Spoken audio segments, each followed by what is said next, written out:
Alors ce que je voulais dire, bien évidemment, il m'a demandé de parler un petit peu, David, il m'a dit, viens on fait la transition un petit peu de ce qui s'est passé en été et arriver dans les loups. Et je vous avoue une chose, c'est que pour ma part, c'est peut-être l'une des tâches les plus difficiles à devoir entreprendre, dans le sens où en général, effectivement, on a tous fait un peu pump it up durant cet été, et on est jeté un petit peu... ouais. Et encore, je suis soft, quoi, tu vois ce que je veux dire. Et bien, mettre qu'on arrive en général dans le mois de... Donc c'est fin août, début septembre, et déjà on commence à nous enjouer un petit peu l'intonation et les airs des slichot, à savoir dire Khatan ou les Rachem, allez-nous en chantant. Et d'ailleurs, je vous assure que pour moi, ça a toujours été d'ailleurs une sorte d'anomalie dont je n'ai pas en aucun cas la prétention de pouvoir y répondre vraiment à cette question ce soir. C'est comment ça se fait que nous, les Sfaradim, on chante quand on fait les slichot.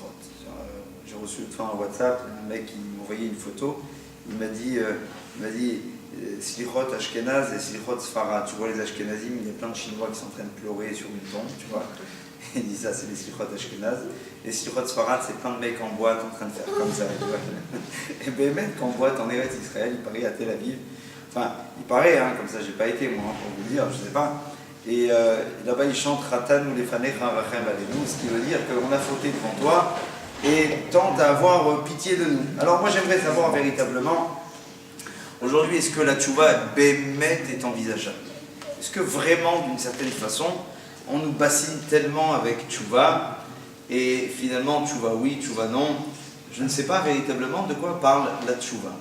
Et je vais vous dire très sincèrement, j'ai toujours cru, dans mes très jeunes années, c'était un thème qui était, on va dire, plutôt brûlant, auquel il fallait peut-être pas trop toucher, parce que je me pensais, on va dire, un petit peu exclu de ce thème-là, auquel chaque année je me disais, peut-être je vais essayer d'avoir des bonnes résolutions, et finalement je m'aperçois que finalement on n'y arrive pas.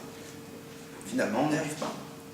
À devenir un autre, véritablement, le Talmud dit, finalement, il est plus facile d'étudier le chasse, le Talmud tout en entier, que de pouvoir changer ne serait-ce qu'un trait de caractère d'une personne. Autant vous dire, déjà, ça laisse une sale odeur en ce qui concerne véritablement les gens qui rencontrent, par exemple, une fille qui rencontre un garçon qui rencontre une fille, et beaucoup de fois, j'entends le mec me dire, mais vous inquiétez pas, elle va changer. Je dis, ouais, en général, on achète une caisse avec une caisse qui roule, d'accord? Si maintenant vous achetez une caisse qui déjà a des problèmes et que vous pensez à la réparer après, c'est assez difficile en général. Pardonnez-moi de l'image, mais attention, je ne parle pas ni de caisse, ni de kilomètres, et je ne parle pas ni de garçon, ni de fille.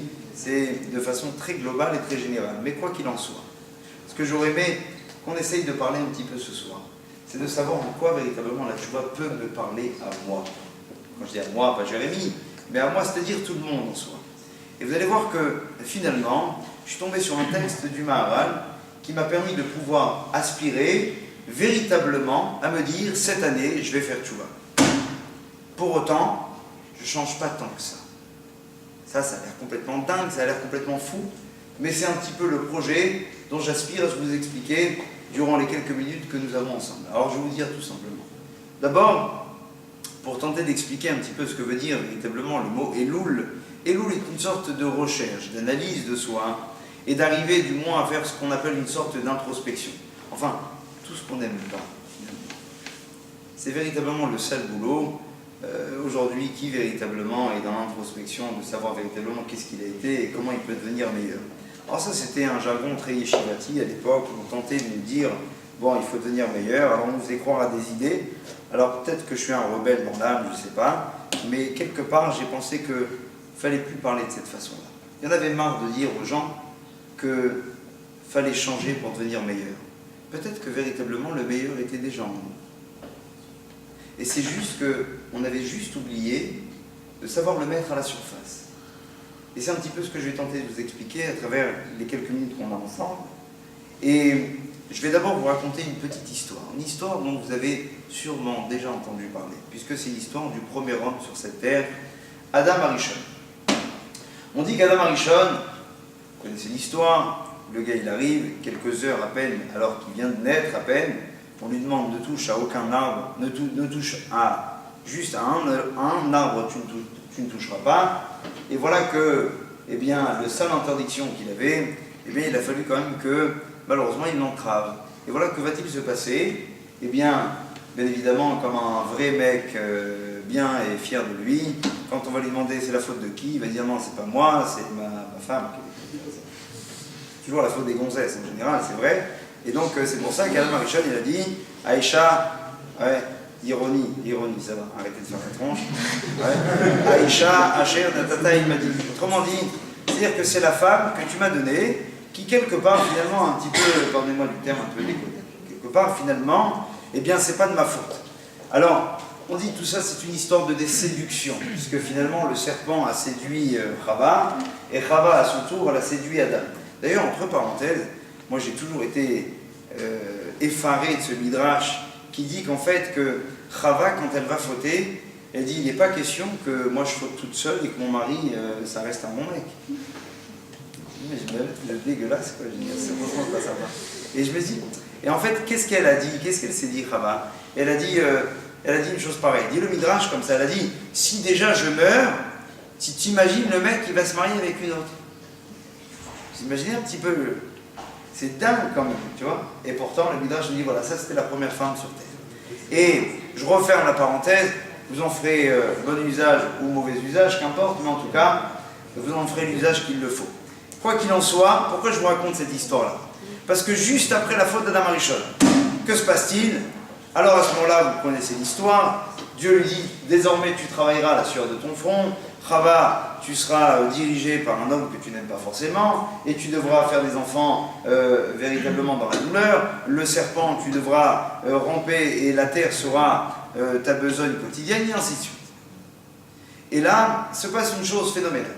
Adam Arishon décide de prendre congé, retraite. Il vient d'être marié, ça fait à peine quelques heures, que déjà le gars il pète un câble. Et il dit, ça y est, il faut que je me barre la maison. D'abord, il quitte sa femme. Deuxièmement, il tente de dit-on, de ne pas se vêtir exprès, parce que la faute avait, eh bien, finalement engagé le fait de devoir se vêtir, donc il ne veut pas se vêtir. Et troisièmement, il arrête de manger. Comme ça dit-on. Et le Talmud nous dit combien de temps ça dure tout ça? Cette période-là, cette période de crise va durer pendant plus de 120 ans. Là, le mec, il parle de la maison, fâché, quoi, vraiment fâché. 120 ans, le gars, il se barre et il dit à sa femme, je reviens un peu plus tard. Bon, quoi qu'il en soit, Adam Arishon, il a vécu à peu près 1000 ans, ce qui veut dire qu'à peu près, ça serait pour nous se barrer 10 ans de la maison. Bon, c'est jouable. Mais, enfin, je ne sais pas avec quelle femme, mais du moins, quand il arrive au bout de ses 120 ans, que se passe-t-il en fait? Il s'aperçoit que malgré les 120 ans de labeur, de souffrance, quelque part finalement, où il tente à devenir un être meilleur, eh bien, la communication avec Dieu ne reprend toujours pas. Pourtant, il tente, il change les stations, il tente à prendre la communication avec Dieu, mais rien à faire. Le live ne marche plus, plus de Wi-Fi, plus de Bluetooth, plus rien du tout. Nada. Et là se passe une histoire phénoménale. Il vient et il trouve un homme. Cet homme-là, c'était qui? Nul autre que son fils. Caïn. Caïn, qu'avait-il fait à l'époque? Dit-on qu'il a commis le génocide le plus grand qui n'a jamais existé. Pourquoi? Eh bien parce qu'il a tué son frère, autrement dit la moitié de la planète. Et Caïn, quand il a tué Abel, on dit que juste après, il dialoguait, il discutait avec Dieu. C'est alors que Adam, son père, qui ne le voyait pas souvent parce que la terre était assez grande quand même, et c'est alors qu'il lui dit, mais dis-moi, je ne comprends pas. Moi, j'ai mangé, enfin, une pomme, c'est pas vraiment une pomme, on sait très bien que c'est pas une pomme, mais bon, moi j'ai mangé un fruit interdit, ça fait 120 ans, plus aucune communication. Toi, tu as tué la moitié de la planète, et malgré tout cela, que se passe-t-il? Eh bien, tu parles encore avec Dieu. Et ça, c'est extraordinaire. Il ne comprend pas, Adam Arishon, comment c'est possible qu'un homme qui ait fait la pire des fautes, a priori, lui, engage une discussion avec Dieu librement, et même pire que ça, Dieu le protégera. On dira qu'il lui marquera sur son front, eh bien, le Aleph de Emet. Il y en a qui disent qu'il marquera sur son front le même de Emet. Enfin, qu'importe maintenant le Midrash. Mais Dieu va même aller jusqu'à faire en sorte que personne ne lui fasse du mal à Caïn. Et là, Adam Arishon, il est bien évidemment sans équivoque totalement effaré de cette situation. Il dit, je ne comprends pas. Que se passe-t-il? Et moi, j'aimerais qu'on se demande la question. Comment c'est possible qu'un homme qui a juste mangé, finalement, ouais, c'est comme si le gars il avait craqué, il avait pris des crevettes au resto. C'est pas si grave. Bah, ok, c'est pas caché, ça. D'ailleurs, quand tu viens dire à quelqu'un, oh là là, c'est grave, qu'est-ce qu'il te dit? Ça va, je tue personne. Et l'autre, Caïn, qui tue son frère, de chair, de sang. Que se passe-t-il? Lui, par contre, dialogue avec Dieu avec la plus grande des tranquillités. Que s'est-il passé exactement? Alors, pour tenter d'expliquer un petit peu ce phénomène, cette anomalie de l'histoire, quelque part, je vais essayer d'être bref ce soir. Je préfère jouer dans la densité. C'est de vous dire comme cela. En fait, ce qui est étonnant, et je vais vous poser d'autres questions qui auront pour but seulement uniquement de pouvoir élaborer peut-être une sorte de réponse à la question qu'on vient de citer. Véritablement, qu'est-ce qu'on fait durant le mois d'Elul? Durant le mois d'Elul, juste, moi je vous dis très sincèrement, je suis un petit peu marqué, psychologiquement parlant, par le mois d'Elul. Je me rappelle une chose qu'à la Yeshiva, quand c'était le mois d'Elul, on nous levait à 6h30. Et ça, c'était une horreur. Et encore, ce n'était qu'à 6h30. Aujourd'hui, c'est à 5h45. Dans d'autres synagogues à Marseille, vous avez à 4h15 les slichot. Ok? Mais j'ai un souvenir d'Elul, c'était Ramalan, le mois de l'angoisse. Le mois de la Ramma. Pourquoi? Eh bien parce que c'était le mois tout simplement où d'abord il fallait se lever tôt, et attention, pas faire de la shonara, et attention, pas regarder n'importe qui, n'importe quoi, et pas dire, et pas entendre, et ainsi de suite. Et aussi étonnant que ça puisse paraître, on n'engage pas véritablement les gens à leur faire du moussar. On aurait pu penser que c'est un mois dans lequel il est nécessaire de devoir engager des shiurim de moussar, encore plus si on faisait une conférence par semaine. Alors en Elul, on en fera 2, voire 3. Non. Pendant le mois de Elul, on engage les gens juste à une chose, à se lever tôt le matin. Et avant d'entreprendre la prière quotidienne, ce que tout le monde fait déjà de toute façon, eh bien, il est important de se lever avant, cette fois-ci, et de devoir prier. Et qu'est-ce qu'on fait? On dit, j'ai fauté devant toi. S'il te plaît, ayez pitié de nous. Et là, c'est rigolade, c'est ce que je veux dire. C'est d'ailleurs toujours ce que les Ashkénazim nous ont reproché, en disant, t'as vu, tu balances tes fautes, un petit peu comme un mec en chantant. C'est ce qui fait, d'une part, si vous voulez, un petit peu la non, je ne vais pas envie de dire peut-être la jouissance quelque part, peut-être la joie de faire les slichot pour les Sfaradim, mais les Ashkenazim ne comprennent pas. Il dit, au lieu de pleurer, tu te réjouis en citant les fautes que tu as faites. Qu'est-ce que cela veut dire? Et en quoi, véritablement, le fait de devoir se lever forcément plus tôt est ce qu'on appelle un impact vis-à-vis de Dieu, et comme une sorte de préparation extraordinaire pour arriver au jour de Rosh Hashanah. Alors, pour tenter d'expliquer ce que je vous dis maintenant, écoutez bien, vous allez comprendre pourquoi demain matin vous serez tous dans les synagogues, 5h45, au Slichot.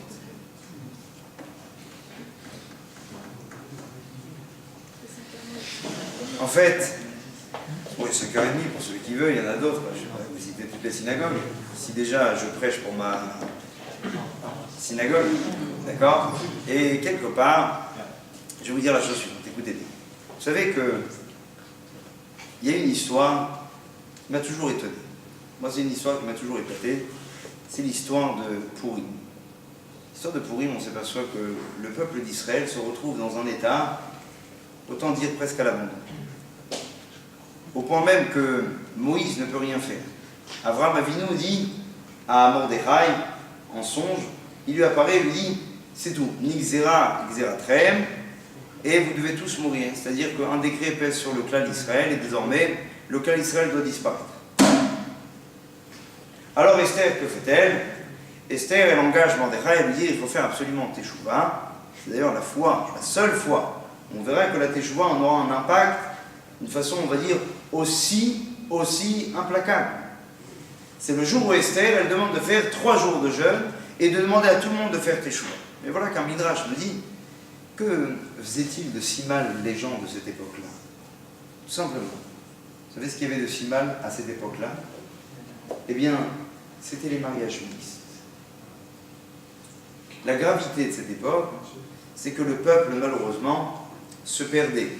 Pourquoi? Eh bien, parce que chacun était marié, malheureusement, avec une femme qui ne le devait pas. Alors, il est marqué par la suite qu'ils ont dû faire teshuva durant 3 jours. Vous connaissez l'histoire de Purim? Oui. La fin et l'issue de l'histoire, c'est quoi? C'est que finalement, ils ont fait teshuva et ils ont été sauvés.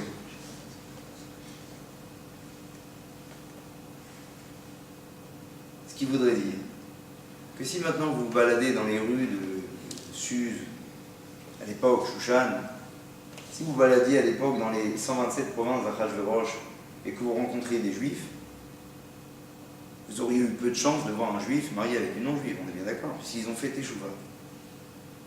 Eh bien, que ça vous plaise ou non, quelques années plus tard, les Bnei Israël redescendent, cette fois-ci, sur leur terre, avec un projet d'édification de Beth Amikdash, et beaucoup plus, avec une sorte de réforme, avec un homme qui s'appelait à l'époque à leur tête, qui était un leadership, Ezra Sofer.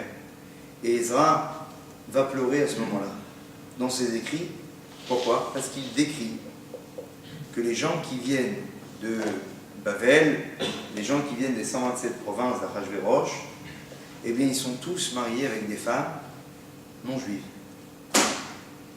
Alors, le Maharal de Prague se demande la question, il dit, je ne comprends pas. Tu m'as dit l'autre fois qu'ils ont fait tchouva, et là, tu m'as dit que quelques années plus tard, ils redescendent avec qui? Avec les femmes non juives. Mais alors, ils ont fait tchouva ou ils n'ont pas fait tchouva? Est-ce que vous comprenez l'anomalie? Est-ce que vous comprenez le problème qui vient de se passer? C'est-à-dire que d'une part, on nous dit, ça y est, ils ont reçu leur salut, pourquoi? Parce qu'ils ont fait teshuva. Autrement dit, j'ai toujours cru que teshuva, c'était quoi? C'était un changement radical de ses obligations, ou du moins de sa manière, de sa fonction de vie au quotidien. C'est-à-dire que si avant j'étais un méchant, je suis devenu un gentil. C'est ça la teshuva. Ezra nous dit que lorsqu'ils sont arrivés à Bavel, ils étaient encore mariés avec des Christine et des Gwendoline. J'adore ce prénom. Bémet, qu'est-ce qui s'est passé? Est-ce qu'il y a quelqu'un qui a une réponse, Bémet, à cette exaction de l'histoire? Le Maharal dit la chose suivante. En fait, les gens sont persuadés que faire teshuva, d'abord, c'est quelque chose qui doit se voir. C'est faux. Alors, souvent, on nous a montré une partie des personnes qui ont fait teshuva. Il y avait, vous savez, comme dans les mecs qui font des opérations, ou les femmes qui font des opérations du nez, des cheveux, ou des trucs comme ça, avant et après. Alors, on a toujours eu l'avant, c'était le mec avec le jean déchiré, grande fraîcheur, cheveux gominés, et après, il s'est rangé. C'était quoi? C'était un mec en pantalon noir, chemise blanche, petite katane, kippa noire, attention. Ah, ce gars-là, lui, il a fait teshuva. Eh bien, c'est faux. C'est faux. Pas du tout. Voilà, ce soir, j'aimerais vous dire la chose suivante. Faire teshuva n'est pas changer dans ce qu'on appelle une sorte de radicalisme ambiant, dans lequel même la tenue vestimentaire serait ce qu'on appelle finalement une sorte d'expression, eh bien, d'une profonde décision intérieure. C'est faux. Faire teshuva, c'est quoi? Dit le Maharal, c'est avoir décidé de changer. Il dit oui, mais à quoi bon sert de décider si véritablement tu ne changes pas? Et c'est là où malheureusement beaucoup de gens ne comprennent pas le message de la teshuva. La teshuva, vous savez, j'ai eu affaire parfois à un patron, pas ici, pas au prochain, ailleurs, où on me demandait, on me mettait une feuille avec les élèves que j'avais durant l'année, et on me dit, notez-moi les gens qui ont fait teshuva. Tu vois? Alors il y avait des moutons avec des chèvres, des fois il y avait des vaches, et donc on devait, sur ce troupeau-là, vous avez compris ce que je veux dire quand je veux dire troupeau, parce que c'est vraiment comme ça qu'on les considère quand on demande des choses pareilles, Et on me dit, voilà, la personne a fait tchouva, alors tchouva comment? Alors la fille, elle mettait des mini-jupes, maintenant elle met des pantalons. Elle mettait des pantalons, maintenant elle met des jupes plus longues. Avant elle faisait Shabbat, avant elle faisait pas Shabbat, maintenant elle fait plus Shabbat. Avant on faisait Shabbat à moitié, maintenant elle fait Shabbat en entier. Et d'ailleurs j'ai quitté cette association, parce que j'ai trouvé ça aberrant, qu'on puisse exprimer la Teshuvah dans ce qu'on appelle finalement un cadre expressif, dans ce qu'on appelle le côté de l'action. Pourquoi? Parce que dit le Maharal, faire Teshuvah, c'est une personne qui est décidée de faire Teshuvah. Ça veut dire quoi décider de faire Teshuvah? Je ne sais pas si vous connaissez des gens qui étaient des fumeurs chevronnés et qui depuis de longues années eh bien, fumaient sans arrêt, et voilà qu'un jour ou l'autre ils ont décidé d'arrêter de fumer. Je me suis aperçu que ces gens-là, quand on leur demande la question, mais comment t'as fait pour arrêter, bien sûr? Comment t'as fait? Alors ils ne vous répondaient pas à la volonté, d'accord? Ils vous répondaient à autre chose. Je te dis, parce que l'idée m'a souvent trotté dans la tête et j'avais déjà décidé depuis longtemps. Seulement le temps que la décision prenne véritablement son chemin et qu'on en arrive à une sorte d'expression dans l'action, au réel, au quotidien, ça, c'est ce qui a pris du temps.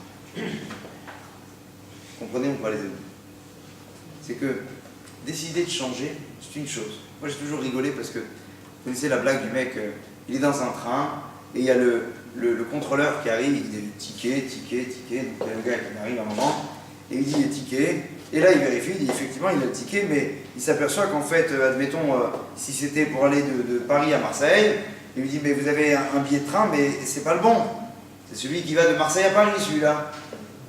Alors le gars il dit mais c'est pas grave, qu'est-ce qu'il y a? Qu'est-ce qu'il fait le gars? Il change de place et il se met de l'autre côté, il se met en face. Et en fait, faire Teshuvah, c'est quoi? Faire Teshuvah, c'est prendre sur soi, non pas de changer, prendre sur soi de devenir quelqu'un d'autre. Et vous savez, ces gens qui étaient à l'époque d'Esther et de Mordechai, ils ont continué à être mariés avec des femmes qui étaient non-juives. C'est dingue ce que je vous dis. Peut-être même d'autres rabbins m'en voudraient de vous dire un message pareil. Mais quelque part, si on veut donner la possibilité à quelqu'un de faire ce qu'on appelle une véritable Teshuvah, et pas une Teshuvah bidon. Parce que vous voyez, quand je veux dire une Teshuvah bidon, vous savez c'est quoi une Teshuvah bidon? C'est-à-dire que le mec, en l'histoire de quelques semaines, il a changé du tout au tout, il ne parle plus même à sa mère, parce que c'est une femme du coup, okay. Sa grand-mère, il ne veut même pas la regarder, sa grand-mère, tu vois ce que je veux dire? Et il veut arrêter maintenant de travailler, il veut aller seulement uniquement étudier.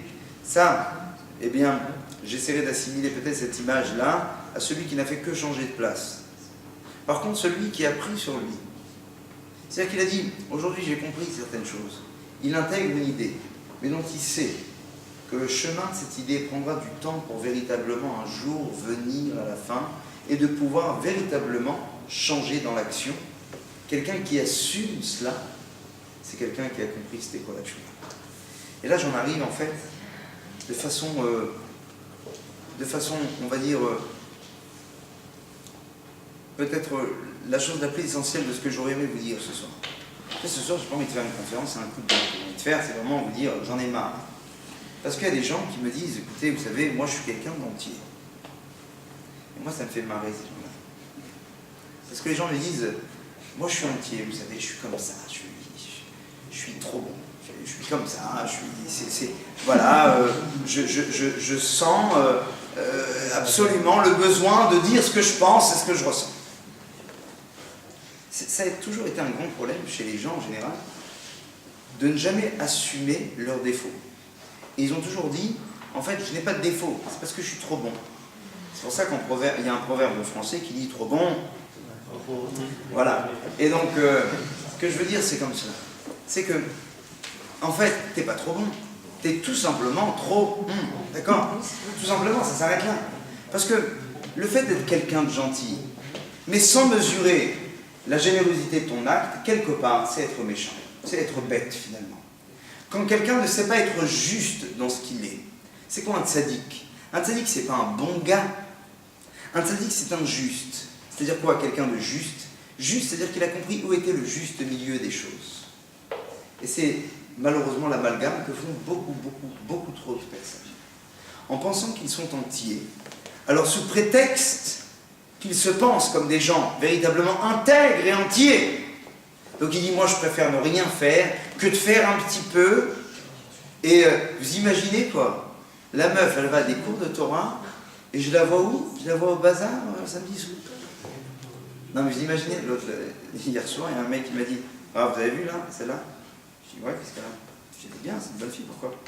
Il me dit, bah, dans 1 heure, je vous parle tout ce que vous voulez, elle est au bazar. D'abord, comment tu sais? D'abord, comment tu sais? Et j'ai des copains. Je dis, bon, alors tu diras à tes copains, ok, que eux, s'ils n'ont pas été au slichot, c'est dommage, parce qu'elle, au moins, elle a été au slichot. Au moins ça.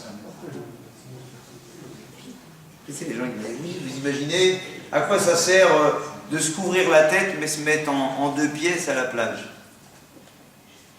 Vous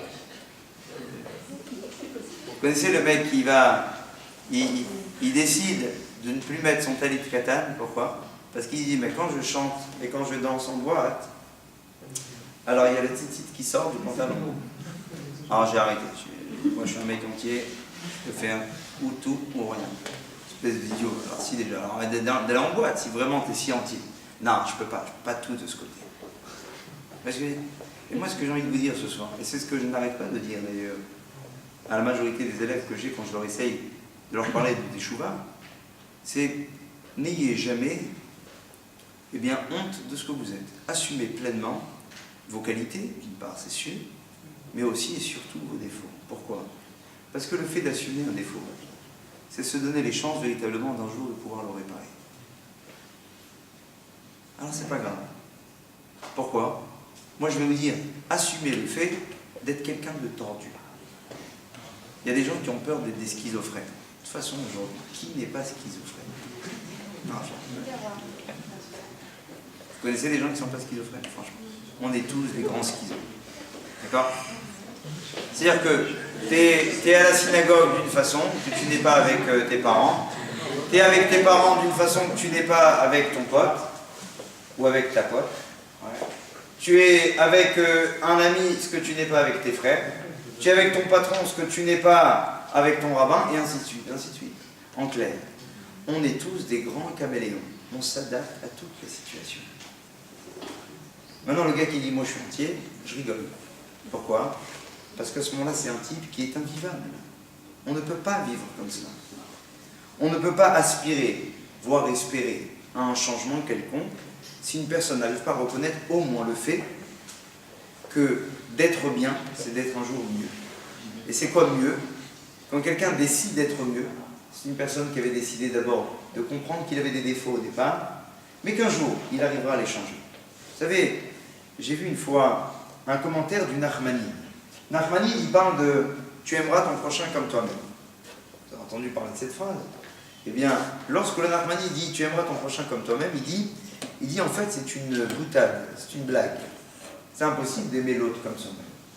Alors qu'est-ce que cela veut dire? Ve'afta lireacha kamocha, tu aimeras ton prochain comme toi-même. Il dit en fait c'est comme cela. C'est que, en général, quand tu te regardes à toi, tu regardes le toi bien et le toi mal. Donc le schizophrène, tu vois, il est d'un côté le docteur Jekyll et de l'autre côté il est le Mister Hyde, d'accord? Donc d'un côté il regarde le bon mec, d'un côté il regarde le mauvais mec. Qu'est-ce que tu fais du mauvais mec? Comment tu te regardes tous les matins dans la glace? Mais tu sais que tu es un salopard. Tu sais que tu as menti, tu sais que tu as triché, tu sais que tu n'as pas été vrai. Comment tu fais pour te regarder? Vous savez comment vous faites? Vous occultez. Et vous dites, dans ma vie, un jour, je serai mieux que ça. Vous vous dites, forcément, ce côté un petit peu ombrageux de ma personnalité, en soi n'est pas si grave. Pourquoi? Parce qu'un jour, j'arriverai à la changer. Si tu arrives à penser comme ça pour toi, dit le Nachmani, il faudrait que tu arrives à penser exactement la même chose quand tu vois un mec qui fait une bêtise ou qui fait n'importe quoi en face de toi. Quand il y a un type qui fait quelque chose de mal en face de toi, qu'est-ce que tu dis? Ah, tout de suite, tu l'as mis une étiquette. Tu dis non. Non, non, c'est une pourriture, celui-là c'est une ordure, immature. Et après le gars, tu le vois 10 ans après, et tu penses qu'il est comment? Immature. Parce qu'il y a 10 ans qui sont passés, il n'y a que toi qui as grandi. Et lui, non, pas du tout. Dit le Ramban, Ve'afta le'reacha kamocha, ça veut dire quoi? Au même titre que tu aspires à un changement de ta personne, au même titre, quand tu vois l'autre, aspire au fait que l'autre ait pu aussi changer, ou que pourra un jour changer. Alors le tout, mes amis, ce que je voulais vous dire, faites très attention. Adam Arishon, lorsqu'il voit Caïn, il a compris une chose. C'est que le pire du pire, c'est pas de ne pas faire teshuva. Parce que Caïn n'a pas fait teshuva, a priori. Et pourtant, il s'entend très très bien avec Dieu. Mais en fait, le plus important, c'est quoi? C'est de ne jamais couper la communication que je peux avoir avec Dieu. C'est-à-dire que malgré que je sais, je n'ai pas été un top de mec. Encore moins durant le mois passé. D'accord? Pour autant, si je viens au Slichot et que je chante quelque part, c'est que je dis à Dieu, cette fois je rentre avec prétention en disant une chose, j'aspire à une chose, ne jamais couper les ponts. La pire des gravités dans un couple n'est jamais de se disputer.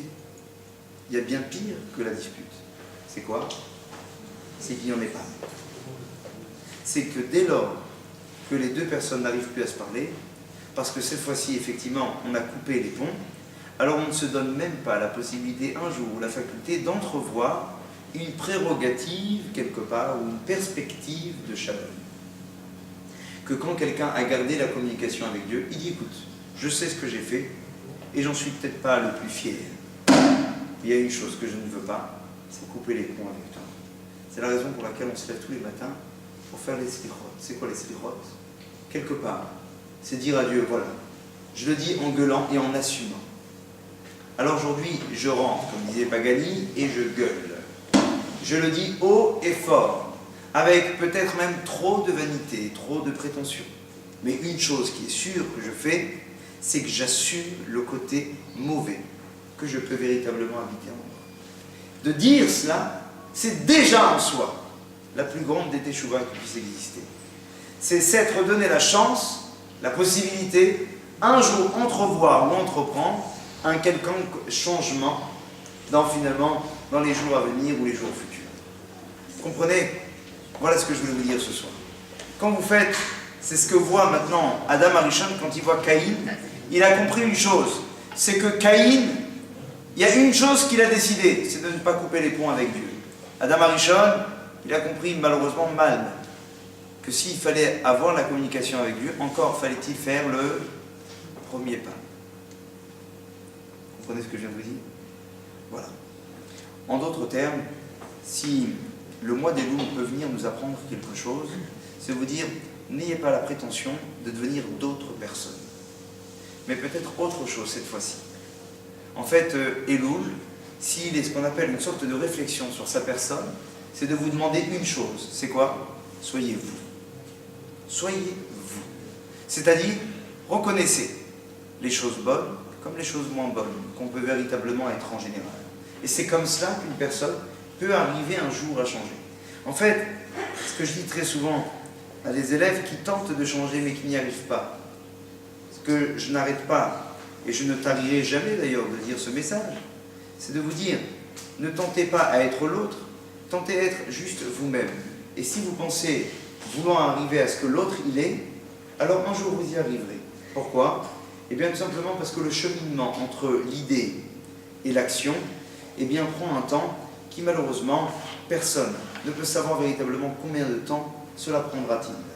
Ça peut prendre un an, comme ça peut prendre des années. Mais faire teshuva, c'est avoir au moins, cette attitude d'honnêteté avec soi-même, de dire « je veux changer ». Ce que j'aimerais juste vous donner peut-être une sorte d'astuce, un petit peu comme un impôt qu'on n'aimerait pas payer. Voilà que le jour de Rosh Hashanah, il y a une astuce. Disent nos sages, comment une personne véritablement peut sortir haut la main de son jugement. En fait, vous voyez, il y a une chose qui peut-être pas n'est pas la plus sage pour ma part de vous dire cela. Il y a une chose qui est très importante, c'est de vous dire finalement que, au-delà du message que je tente à vous donner, j'attire juste une chose, c'est votre honnêteté. Soyez des gens intègres. Et être intègre, c'est beaucoup de fois par le fait de se dire je n'arrive pas à changer, mais au moins j'arrive à reconnaître qui je suis.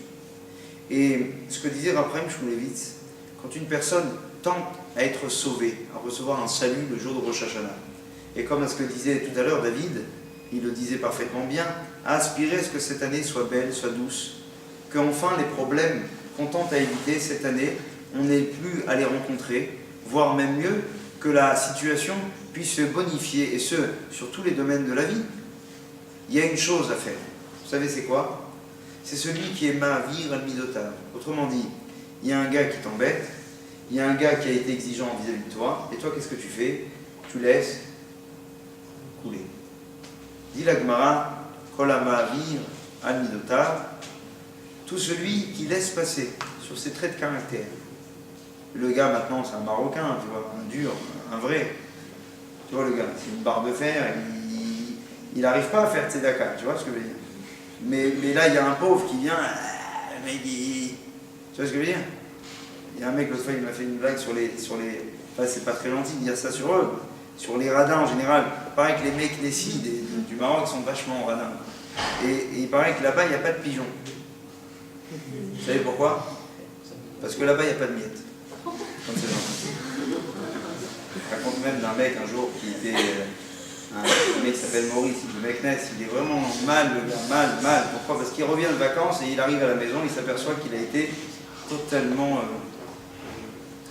il a été, comment dit en français, j'ai oublié, dévalisé. Il s'aperçoit que tous ses coffres, tout ce qu'il a économisé durant une vie tout entière, imaginez-vous, le gars marocain, mec Nessi, on lui a enlevé tout ce qu'il a pris, terrible, il rentre une colère folle, qui suit par ensuite une sorte de dépression terrible. Et à l'issue de cette histoire où il s'aperçoit véritablement qu'il n'y a plus rien à faire, alors le gars il va, je sais pas moi, il va à Castorama, il leur dit vous n'avez pas une bonne corde, quoi, un truc tu vois, qui tient bien, quoi, du style, une corde, vous savez, avec un corps qui peut tenir dessus.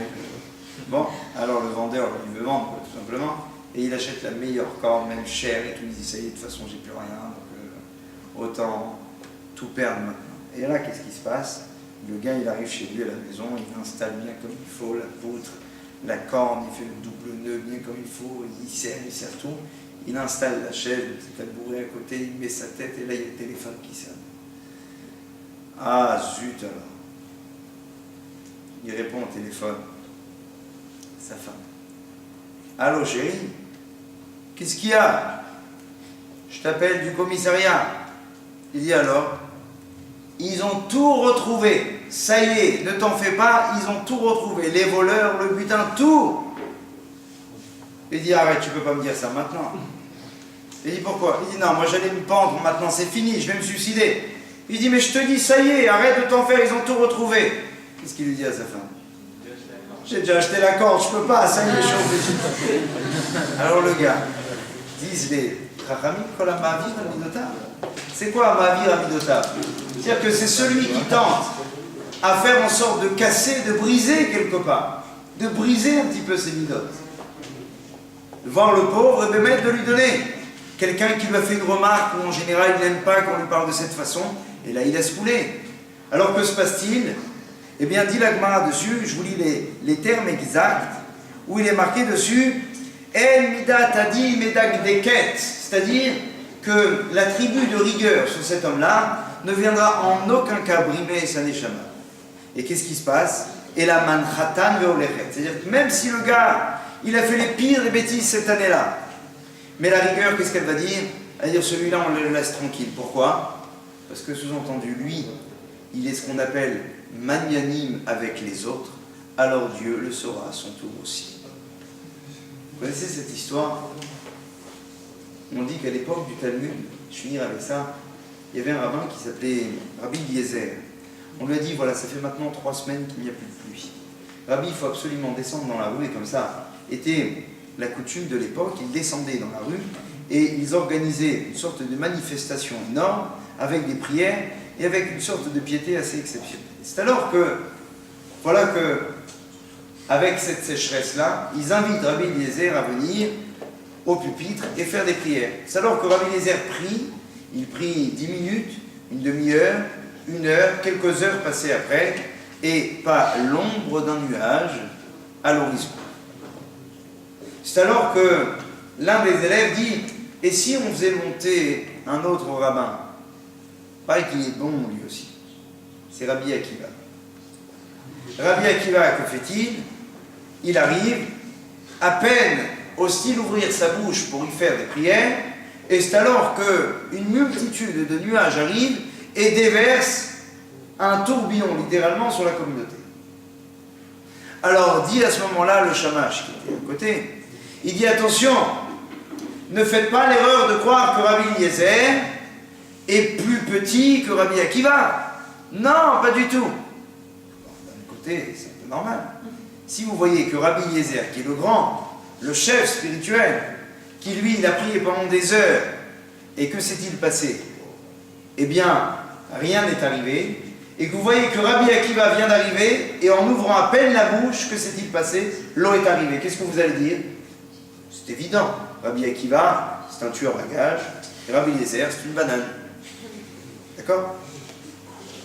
Eh bien, dit le Talmud, attention, ne va jamais croire que Rabbi Eliezer était moins grand que Rabbi Akiva. Seulement, il y avait une chose qui différait ce rabbin de l'autre rabbin. C'est que Rabbi Eliezer était un homme qui était ce qu'on appelle minutieux. Il était exigeant, tant au kavod de la Torah, tant au kavod de sa personne. C'est une personne qui faisait très attention à tout ce qu'on pouvait dire, à tout ce qu'on pouvait penser, à tous les gens qui venaient au Beth Midrash et ainsi de suite. Alors que Rabbi Akiva, comment était-il? C'est un homme qui s'en fichait. La Gemara ne dit pas que Rabbi Akiva était plus grand ou il était moins grand, Rabbi Eliezer, on dit une autre chose. On dit lui était magnanime dans ses midotes, l'autre ne l'était pas. Autrement dit, ce n'est pas une qualité en plus, c'est un trait de caractère qui peut changer chez tout le monde. Vous voulez passer le jugement haut la main, en étant véritablement des gens méritants, en étant certain que cette année-là ne sera qu'une année uniquement faite de bonheur et de douceur, une chose. Soyez Rabbi Akiva dans votre comportement, c'est-à-dire, si vous arrivez à être avec les autres, ma'avir al-midotechem, ce qui veut dire laissez couler, laissez passer. On vous a manqué de respect, on vous a pas appelé, on vous a vexé quelque part, vous n'avez pas... Alors la Gemara dit-elle, qu'est-ce qui se passe? Eh bien Dieu se conduit de la même manière avec toi. Mida, keneged mida. Rabbi Eliezer, lui, il pouvait se permettre, c'était quelqu'un de minutieux, mais c'était quelqu'un aussi qui en valait la peine. Il savait être à son niveau. Alors ce que j'aimerais vous souhaiter aujourd'hui, et puisqu'on ne se reverrait pas avant les fêtes, j'imagine, à moins demain matin au Slichot à 5h45, c'est de vous dire une chose. Et voilà, vraiment, s'il y a vraiment une chose que j'aimerais que vous preniez, pour pas que tout ce qu'on a dit, je sais que ça ne sera pas en l'air, mais s'il y a peut-être une synthèse à faire de ce cours, c'est de vous dire une chose. Ne tentez pas à changer. Voilà, c'est ce que j'ai envie de vous dire. Malheureusement, le terme de la Teshuvah, ça a toujours été « soyez d'autres », changez, soyez un autre personnage. C'est faux. Ne soyez pas des gens qui sont aucun rapport ou qui n'ont rien à voir avec ce que vous êtes. Soyez juste vous-même, mais à la différence, ne soyez pas des gens entiers. Assumez le fait d'être et d'avoir parfois des défauts et de posséder bien évidemment de l'autre côté des qualités. Quand quelqu'un est conscient de ses défauts, alors il est à l'horizon véritablement d'un changement bien plus radieux. Tout simplement pourquoi? Parce qu'il reconnaît qui il est. Quand je sais qui je suis conscient qu'un jour je changerai. Et beaucoup de fois je m'aperçois que des gens qui sont honnêtes avec eux-mêmes, alors je ne m'en fais pas pour eux. Pourquoi? Parce que l'avenir nous a déjà dit que ces gens-là, beaucoup de fois, ont fini par changer. Pourquoi? Parce qu'ils savaient qui ils étaient. Quand une personne ne se ment pas à elle-même, c'est une personne qui n'a pas besoin de moussa, il n'a pas besoin de morale. Pourquoi? Parce que tout simplement, il sait très très bien qui il est et il sait ce qu'il nous reste à faire. Le plus grave, quand une personne, on lui dit « mais tu es malade, tu es fatigué, tu es un fada », et qu'il te dit « moi, pas du tout, j'ai un tzeddik ». C'est là où ça devient intéressant. Vous voyez ce que je veux dire? Le changement à opérer mais pas véritablement en étant l'autre, mais en étant juste soi, en espérant, Bezrat Hashem, qu'Akadosh Baruch Hu vous prodigue d'un maximum de bénédictions cette année, à vous, à toute votre famille et à tout le clan d'Israël. Amen.